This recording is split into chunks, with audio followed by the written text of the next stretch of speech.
नमस्कार, welcome back to my YouTube channel. मैं रेणु खरबंदा आपके अपने स्पिन लाइफ चैनल में आपका हार्दिक स्वागत करती हूँ। आप सब कैसे हैं? आशा आप सब स्वस्थ होंगे और व्यस्त होंगे। कामना सदा ये है कि आपका जीवन परफेक्ट पिंक पिंक बना रहे। Today I have come up with the very important topic which was highly requested bye you people. आपका व्यवहार कैसा है? आपकी बात करने का सलीका क्या है? आपसे जब कोई बात कर रहा होता है तो आप उसका जवाब कैसे देते हैं? एक या दो बार या ज्यादा बार कोई बात पूछने जाने पर क्या आप चिड़चिड़ापन आ जाता है आपको? और कई बार ऐसा होता है कि आपको सामने वाले की बात पसंद नहीं आ रही तो आपको गुस्सा आ जाता है। यस, एंगर, क्रोध क्यों आता है? बार बार ये पूछा गया, कहा गया कि मैम हमें बहुत गुस्सा आता है, हम बात बात पर झंझलाहट करते रहते हैं और अपने आप पर कंट्रोल नहीं कर पाते, और हमारी पसंदीदा बात अगर नहीं होती है, डिसलाइक होने पर हमें बिल्कुल बर्दाश्त नहीं होता। यही सब क्रोध है। और आज का टॉपिक यही है कि ये क्रोध क्यों आता है, इसके क्या कारण हैं और इस आदत से कैसे बचा जा सकता है। मुझे कहा गया कि मैम आपको गुस्सा नहीं आता, अभी तक आपने अपने टॉपिक्स में क्रोध को क्यों नहीं लिया। वैसे मैं सच बताऊं, मुझे गुस्सा नहीं आता, और इसके पीछे जो टिप्स हैं जिनको मैं अप्लाई करती हूं, I just want to share कि मैं उनको आपके साथ शेयर करती हूं कि गुस्सा क्यों नहीं आता। सबसे पहले इसके कारण क्या होते हैं? इनके कारण कुछ ऐसे हैं, जैसे सबसे पहले आपका जो अपब्रिंगिंग है, आपकी जहां पर जैसे आप जब बड़े हुए हैं, आपके घर में कोई जैसे माहौल है, कैसा माहौल रहा होगा। समटाइम्स सिंगल पेरेंट्स होते हैं, बच्चे को पूरा प्यार नहीं मिल पाता है। समटाइम्स आपके घर में जैसे कोई किसी की भी माहौल में कोई ऐसी अपब्रिंगिंग होती है जिसमें आपको सेटिस्फैक्शन नहीं होता। आपकी कुछ भावनाएं जो हैं, कुछ आपकी अनकॉन्शियस माइंड में कुछ आपकी प्रॉब्लम्स जो हैं वो दबी रह जाती हैं, या पेरेंट्स में मनमुटाव रहता है, या कुछ अपब्रिंगिंग में कुछ कमी होती है।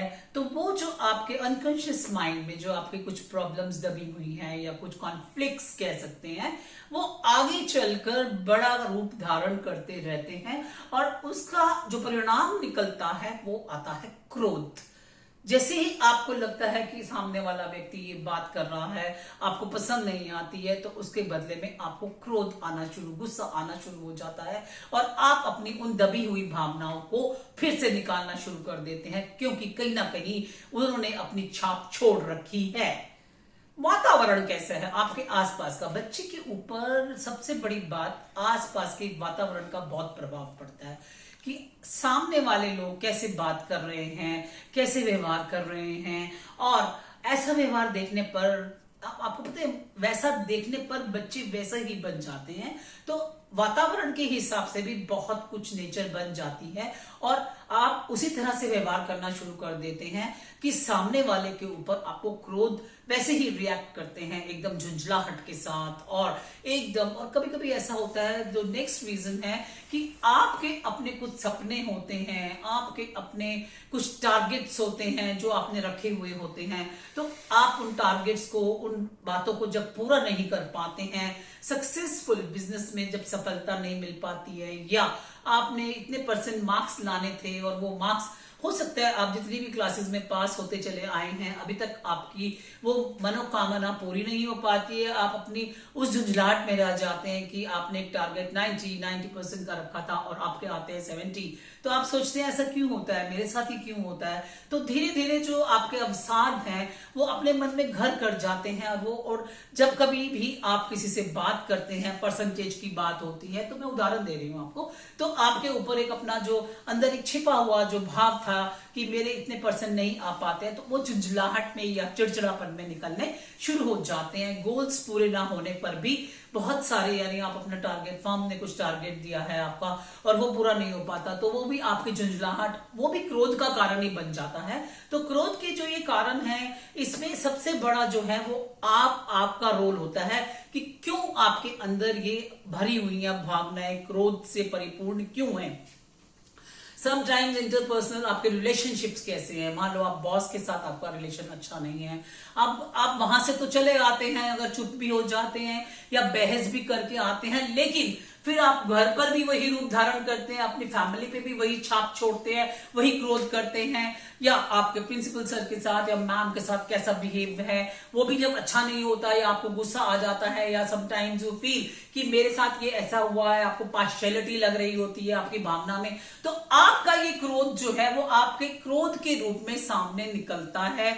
अब प्रश्न ये उठता है कि इसके लिए कौन जिम्मेवार है, कौन रिस्पॉन्सिबल है। Yes, only you are responsible. आप अपनी भावनाओं पर यदि पूरा कंट्रोल रख लेते हैं, आप अपने ऊपर, सबसे बड़ी बात, जब क्रोध आपको लगे कि ये बात मेरी मनपसंद नहीं हो रही है या आप इस बात पे आपको गुस्सा आना शुरू होने वाला है, तो आप उसको एक तरह से मौन, थोड़ा चुप हो जाइए। उस समय आप 10 और 15 मिनट्स के लिए, आपको पता है महात्मा बुद्ध जब एक बार अपने शिष्यों के साथ बैठे होते, शिष्यों ने पूछा कि हमें बहुत कभी कभी क्रोध आता है, तो महात्मा बुद्ध ने बतलाया कि आप एक कहानी में कि जो महिला होती है बहुत क्रोध करती रहती है और एक भिक्षुक जब भिक्षा के लिए आते हैं तो वो उसे एक बोतल में कुछ दे जाते हैं और कहते हैं कि इसको पी लेना और 15 मिनट के लिए चुपचाप बैठ जाना, सामने वाला व्यक्ति जब शोर मचाए, शोर या क्रोध करेगा तो आप बैठ जाना पीकर। वो पीकर बैठ गई और बोलते 7 दिन बाद भिक्षुक ने पूछा कि आपको क्रोध आया, तो बोलती नहीं जी मुझे तो बहुत फर्क पड़ गया क्योंकि आपकी औषधि बहुत अच्छी थी। उन्होंने बोला, भिक्षुक ने, मैंने कोई औषधि नहीं दी, बोतल में तो पानी था। बिकॉज आप, क्योंकि तुम उस समय जब कोई क्रोध कर रहा होता है, सामने वाला चुप हो जाता है, तो आप अगर चुप हो जाते हैं, आप जब आपको क्रोध आना शुरू होने वाला है तो आप चुप होकर बैठ जाते हैं, तो सबसे बड़ा उपाय यही होता है, आप बिल्कुल शांत हो जाते हैं कुछ समय के बाद। और ये भी होता है कि जब कोई आपको गुस्सा अंदर से उबाले खा रहा है और आप कहते हैं नहीं आज नहीं गुस्सा करूंगा, कल देख लूंगा, मौन रखिए और कहिए कि कल देख लूंगा, आज क्रोध नहीं करूंगा। देखिए ये परिणाम कितने कारगर सिद्ध होते हैं अपनाए हुए, और बहुत ही सिद्ध इसका परिणाम सामने आने वाला है। तो अंत में मैं ये कहना चाहती हूं कि परमात्मा ने आपको एक दिमाग दिया हुआ है और उसको संतुलित रखिए। अपनी उसको जितनी भी दबी हुई भावनाएं हैं या जो भी हैं, उनको आप अपनी exercising, meditation, early walk in the morning आप जाइए और उसके द्वारा अपने आप को फ्रेशनेस लाइए। अपने आप में एक सुबह सुबह जो ताजगी में घूमेंगे ना, तो सारी बातें आपकी, 2-3 तरीके तो मैंने आपको बताए, मौन रखिए और ये सोचिए कि कल गुस्सा करूंगा, या सामने वाला जो बोल रहा है उसकी बात को ध्यान से सुनिए कि हो सकता है वो डिसलाइक हो, लेकिन आप उसको उसमें देखिए कि उसके अंदर कुछ आपके लिए अच्छा ही कहा गया होगा ना, उस पर थोड़ा सोच विचार करिए। एकदम झुंझलाहट मत लाइए, क्रोध मत करिए। ओके, तो ये सब बातें जो हैं, और साथ में आप अपनी फिजिकल एक्टिविटीज में, जैसे बोला मैंने कि आप अपना वॉक जारी रखिए, मेडिटेशन, योगा, जो आपके इंद्रियों को कंट्रोल में करने में बहुत सहयोग करेगा।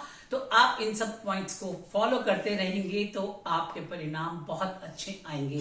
अंत में मैं ये कहना चाहती हूं कि आप जितने भी क्रोध के बादल हैं सब छट जाएंगे जब आप संयम बरतेंगे अपने ऊपर।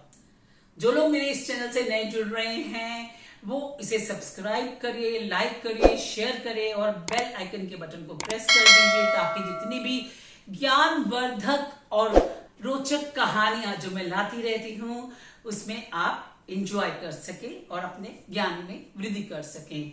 हम फेसबुक, इंस्टाग्राम पे भी उपलब्ध हैं, उनके लिंक डिस्क्रिप्शन बॉक्स में दिए गए हैं। अपने कमेंट्स जारी रखिए। बहुत बहुत शुक्रिया, आप लोग बहुत प्यार देते हैं। Thank you so much. Stay blessed, stay happy.